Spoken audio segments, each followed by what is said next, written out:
I've never seen any doctor say this. I think this was the most bulb-on moment for me up till now. जो मेरी understanding है of the surgery, ICL, ICL की full form क्या होती है? Implantable columnar lens. And जितना मुझे याद है कि आपने कहा था कि इस सर्जरी लेसिक को कराने के लिए एक पर्टिकुलर कॉर्निया का थिकनेस चाहिए होता है, और वो थिकनेस मेरा नहीं था. That is why we shifted to ICL. Right. कि ऑब्वियसली अगर उतना भी थिकनेस नहीं है तो वो आपके सेफ्टी मेजर्स के बिलो चला जाएगा एंड उसमें आप ऑपरेट नहीं करोगे. तो उसमें ICL में मेरी अंडरस्टैंडिंग थी कि एक आर्टिफिशियल लेंस मेरी लेंस में इम्प्लांट हुआ था, वो स्विट्जरलैंड से आया था. Yes. Please take over the conversation कि अलग अलग सर्जरीज में क्या क्या होता है, इफ़ यू कैन एलैबोरेट. तो जैसे पहले मैंने बताया कि 4 डिफरेंट टाइप्स ऑफ सर्जरी होती हैं, PRK, लेसिक, लेंटिकुलर एक्सट्रैक्शन और स्माइल एंड ICL। जो पहली 3 सर्जरीज हैं ये एक लेज़र सर्जरी है।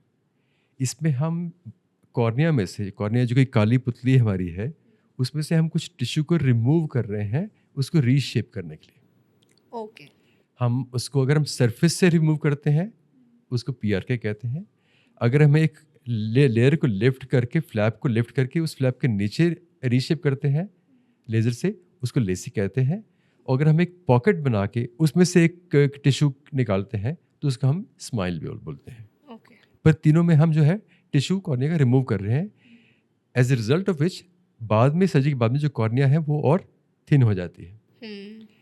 अगर आपकी कॉर्निया में थिकनेस इनफ नहीं है, टिश्यू इनफ नहीं है, या आपका नंबर बहुत ज़्यादा है जिसमें बहुत ज़्यादा टिश्यू रिमूव करना पड़ेगा ठीक करने के लिए, तो आपकी कॉर्निया उसके बाद में वीक पड़ सकती है, और ये weakness over the period of time बढ़ सकती है and which can be harmful for your vision.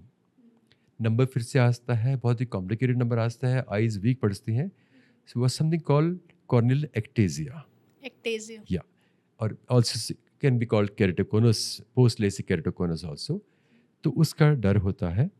इसलिए अगर किसी की कॉर्निया बहुत थिन है और नंबर बहुत ज़्यादा हाई है तो हम टिश्यू रिमूव नहीं करना चाहते, हम एक लेंस इम्प्लांट करते हैं। ठीक है. जो कि बहुत ही एक थिन लेंस होता है, जो कि आपकी आँख में जो नेचुरल लेंस है, जो कुदरती प्राकृतिक लेंस है, उसके ऊपर जाके वो इम्प्लांट किया जाता है। थोड़ी सी स्पेस छूटती है बट उस जगह पे उसी के ऊपर इम्प्लांट किया जाता है, जिससे कि आँख का नंबर करेक्ट होता है। 1 बाय 1 अगर लें, PRK जो है इसे कहते हैं फोटो रिफ्लेक्टिव केरेटेक्टमी, ठीक है. which was the first one to be started, but which has been modified and improved over a period of time to become something called trans PRK with MMC. Okay. उसमें हम आँख के जो surface है, जो काली पुत्ती की सरफेस है, उस पर लेज़र करके टिश्यू को एवेपोरेट करके कॉर्निया को रीशेप करते हैं। और एक मेडिसिन होती है माइटोमेसिन C, उसको यूज़ करते हैं ताकि आगे चल के हेज़ नहीं हो, नंबर दोबारा से नहीं आए। बट बिकॉज इसमें सरफेस पे लेज़र हो रहा है, टिश्यू रिमूव कम हो रहा है, कोई बीच में कटिंग नहीं हो रही है, तो कॉर्निया की स्ट्रेंथ इसमें बेटर रहती है। देन कम्स लेसिक, जिसकी कॉर्निया में थिकनेस अच्छी है, नंबर मॉडरेट जो है, तो हम एक लेयर को लिफ्ट करके, फ्लैप को लिफ्ट करके उसके नीचे हम जो लेज़र करते हैं, जिससे कि टिश्यू वेपरेट करके कॉर्निया को रीशेप करते हैं, फिर फ्लैप को वापस हम चिपका देते हैं। एडवांटेज लेसिक में ये होता है कि रिकवरी फास्टर होती है, डिस्कम्फर्ट लेस बहुत कम होता है। नेक्स्ट से you can C quite well and you comfortable and you can resume your natural routine life. PRK में बिकॉज पूरे सरफेस को हम रॉ कर देते हैं, तो उसकी हीलिंग में करीब 5 दिन का समय लगता है सरफेस को कवर करने में।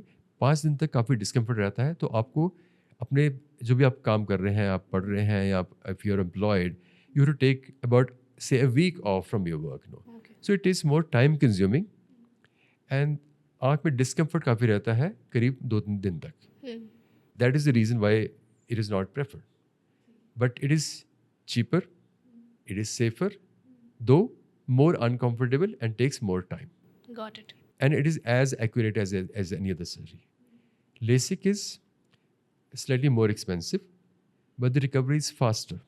जो विजन की रिकवरी फास्ट होती है, डिस्कम्फर्ट जो है हल्का सा डिस्कम्फर्ट रहता है एक दिन के लिए, 24 आवर्स में वो डिस्कम्फर्ट ठीक हो जाता है। नेक्स्ट से your eye is quite comfortable, you can see pretty well, you can resume most of the normal activities with some precautions of course. Okay.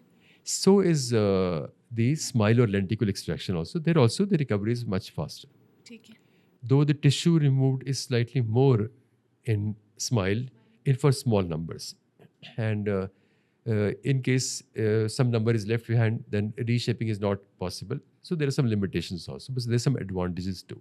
So her surgery के pros and cons हैं. अपने आप में कोई हम ये नहीं कह सकते कि हर किसी के लिए PR के अच्छा है, या हर किसी के लिए लेसिक अच्छा है, या हर किसी के लिए स्माइल अच्छा है. नहीं, depends on the patient.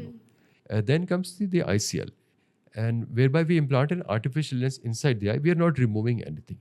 So a very high number can be corrected also. But उसकी भी अपनी कुछ limitations हैं.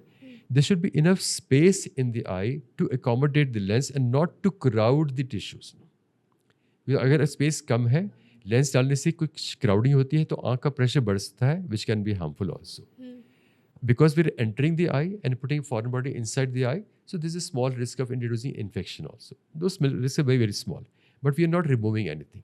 yes Because we are not removing anything, so potentially it is a reversible surgery. अगर प्रॉब्लम हो, कुछ प्रॉब्लम अगर दिक्कत हो, तो लेंस को हम निकाल करके सर्जरी को रिवर्स कर सकते हैं. PR के LASIK smile can not be reversed. got it But for high numbers which are say -10 or above that, PR के LASIK smile are not possible. okay Up to 8 PR के LASIK smile are possible. 8 to 10 is a borderline zone where some cases it may be possible, some cases it may not be possible. This decision कि which surgery will be more suitable for a person is taken after all the tests are done, which include the tests for the cornea, corneal thickness, corneal topography, retina examination, eye pressure check, lens examination. So we do a thorough examination to test for eligibility, and we take measurements to decide on what kind of and how much of surgery to be done. Thank you so much for watching this till the and. आप इस channel को subscribe कीजिए क्योंकि आपको इस channel पर मिलेगा motivational, informational और entertainment content. So subscribe to our channel.